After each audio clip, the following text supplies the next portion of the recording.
आज की क्लास में प्रतिशत चैप्टर का एक बहुत ही शानदार प्रश्न हम सभी डिस्कस करेंगे। यह प्रश्न आप सभी लोगों के सामने है और अगर आपकी परीक्षा में इस तरह का प्रश्न पूछ लिया जाए तो आप इस प्रश्न को ट्रिक की सहायता से कैसे बहुत ही कम समय में सॉल्व कर पाएंगे, इस क्लास लेक्चर के अंत में मैं आपको सिखाने वाला हूं। सबसे पहले तो इसको हम लोग नॉर्मल मेथड से नॉर्मली हम देखेंगे कि अगर हमको ट्रिक वगैरह नहीं पता है तब हम इस प्रश्न को कैसे सॉल्व कर पाएंगे, और अगर आगे जो मैं ट्रिक सिखाऊंगा ट्रिक आप सीख लेते हैं तो इसको तो आप सेकेंडों में ऐसे उड़ा देंगे। ठीक है ना। चलिए प्रश्न पढ़ते हैं कि प्रश्न है कि यदि 20 25 से 25% कम है तो 25 20 से कितना प्रतिशत अधिक है। प्रश्न कह रहा है कि यदि 20 जो है 25 से 25% कम है तो 25 20 से कितना प्रतिशत अधिक है। बहुत ही सिंपल सा प्रश्न है, बहुत ही साधारण प्रश्न है। सीधा सीधा इस तरह के प्रश्न में जो संख्या दिया हुआ है, जैसे इस पाली भाषा को हम लोग ध्यान में रखें, यहां से यहां तक हम अगर ध्यान में रखते हैं, सबसे पहले यह समझ लीजिए कि किसी भी प्रश्न को अगर आपको जल्दी से सॉल्व करना है, जल्दी से सॉल्व करना है तो उसकी भाषा को अच्छे से समझने का प्रयास करिए। उसकी भाषा को अच्छे से अगर आप समझ जाएंगे तो समझ लीजिए कि आप प्रश्न को बहुत ही आसानी से लगा सकते हैं, बहुत ही इजीली आप प्रश्न का आंसर कर सकते हैं। तो चलिए इसकी भाषा को समझते हैं और जो यहां से यहां तक लैंग्वेज दिया हुआ है सबसे पहले इसी पर ध्यान रखते हैं, और इस पर अगर हम ध्यान दे लेंगे तो हम लोग आंसर तक कैसे पहुंचते हैं। देखिए इस 25 को आप ए नाम से पुकारिए और जो ये 20 दिया हुआ है इस 20 को बी नाम से पुकारिए। जब भी इस तरह का प्रश्न पूछा जाए तो इन संख्याओं को ध्यान में मत रखिए, इन संख्याओं को कुछ भी नाम दे दीजिए, ए बी सी डी कुछ भी नाम दे दीजिए। ठीक है ना, वो आपके ऊपर है। हम नाम दे दिए कि 25 को ए बुलाएंगे और 20 को हम लोग बी बुलाएंगे। ठीक है। अब जब 25 के स्थान पर ए आ जाएगा और 20 के स्थान पर बी आ जाएगा तब हमारा प्रश्न कैसे सेट होगा। तो देखिए प्रश्न होगा कि यदि बी ए से 25% कम है, बी ए से कितना कम है 25% कम है, तो अगर ए को हम 100 मान लेते हैं, क्यों 100 मान लेते हैं, क्योंकि प्रतिशत का क्वेश्चन अगर आसानी से सॉल्व करना है, इजीली सॉल्व करना है तो प्रतिशत के क्वेश्चन में हमेशा 100 माना जाता है। जो चीजें अज्ञात है उसको हमेशा 100 मानेंगे। तो 100 मानने में आसानी क्या आती है कि आपको 100 का कोई भी प्रतिशत निकालना हो बहुत आसानी से निकाल सकते हैं। 100 का कोई भी प्रतिशत कहने का मतलब कि 100 का अगर 70% हम पूछेंगे तो आपको प्रतिशत वगैरह सोचना ही नहीं है। 100 का 70% वो संख्या स्वयं होगी, 70 होगी। 100 का 2 सही 1/2% कितना होगा, तो प्रतिशत वगैरह सोचना नहीं है, सीधे सीधे 2 सही 1/2 होगा।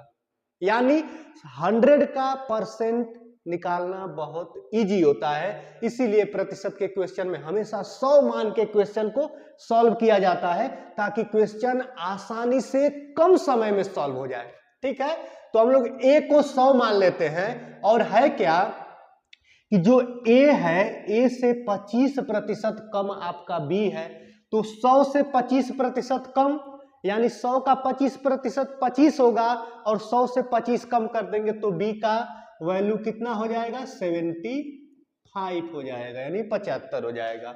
यानी ए अगर 100 रहेगा तो 100 से 25% कम यानी बी का मान 75 होगा। ठीक है। अब क्या कह रहा है कि जो बी का मान है तो बी का मान से जो ये ए का मान है यानी 75 से 100 पर पहुंचने के लिए कितने प्रतिशत की वृद्धि हो जाएगी, या यह कहें कि जो 75 से 100 है, 75 से 100 पहुंचने में हमें कितना अधिक करना होगा या कितना प्रतिशत अधिक करना होगा। ठीक है।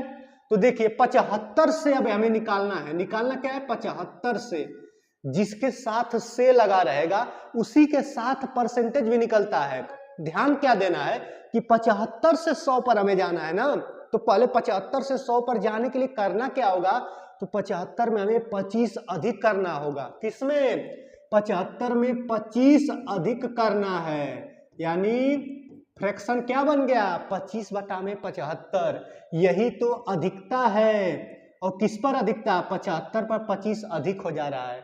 75 पर वो वैल्यू 25 अधिक होगी तभी तो 75 से वो 100 पहुंचेगी। बस अब सिंपल सा इसको बस प्रतिशत में चेंज करने के लिए 100 से बस आपको गुणा करना है। किसी भी फ्रैक्शन को परसेंटेज में चेंज करना है, 100 से गुणा करना है। लेकिन इस फ्रैक्शन तक पहुंचना ही, इस लैंग्वेज को हम लोग समझे हैं, उस लैंग्वेज के अनुसार हम लोग a को 100 माने हैं, b को 75 आ गया है। कैसे आ गया है?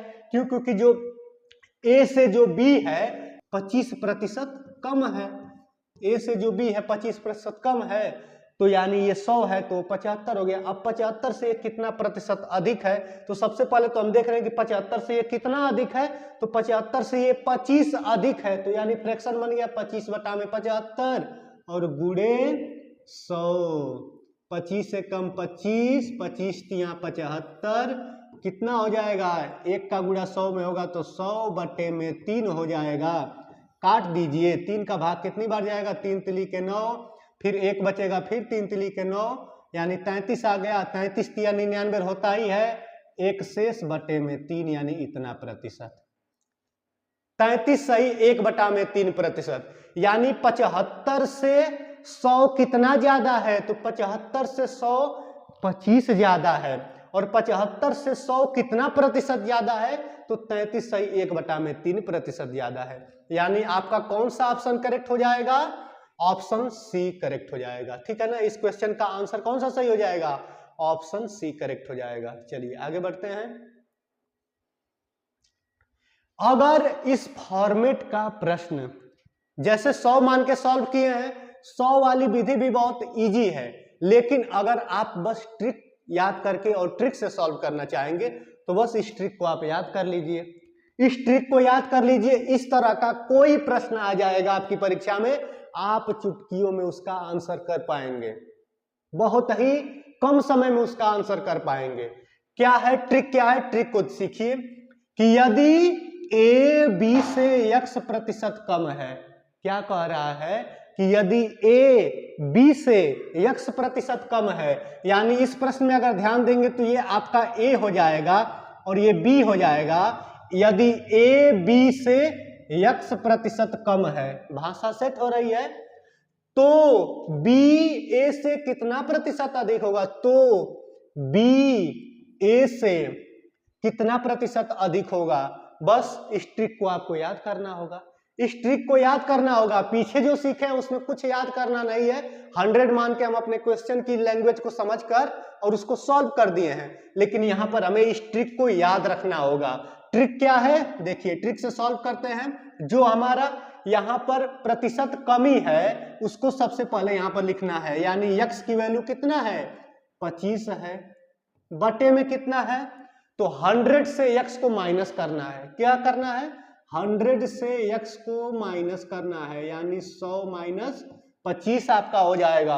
और बस इसको प्रतिशत में चेंज करने के लिए 100 से गुणा करना है। ठीक है ना, चलिए सॉल्व करते हैं। ये कितना है, 25 है, और बट्टे में कितना आ जाएगा, 100 से 25 जब माइनस होगा तो कितना आएगा, यहाँ पर 75 आ जाएगा। ठीक है ना, पीछे वाली कंडीशन फिर बन रही है, इंटू 100 है। ठीक है, काट दे रहे हैं, 25 से कम 25, 25 तिया 75, कितना आ जाएगा, 100 बटा में 3। इसको जब हम लोग काटेंगे तो 33 सही 1 बटा में 3% आएगा। क्यों, क्योंकि 3 से जब पहले भाग देंगे तो 3 तिली के 9, ठीक है, 1 बचेगा, 0 उतरेगा, फिर 3 बार भाग जाएगा, 3 तिली के 9, ठीक है ना, और लास्ट में 1 जो शेष बचा है यहाँ पर ऊपर लिख दे देंगे, 33 तिया 99, 100 बटा में 3।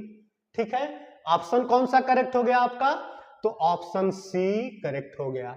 उम्मीद करता हूं कि यह प्रश्न कैसे सॉल्व किया जा रहा है, जो मैं विधि आपको सिखाया हूं, बहुत अच्छे से समझ में आ गया होगा।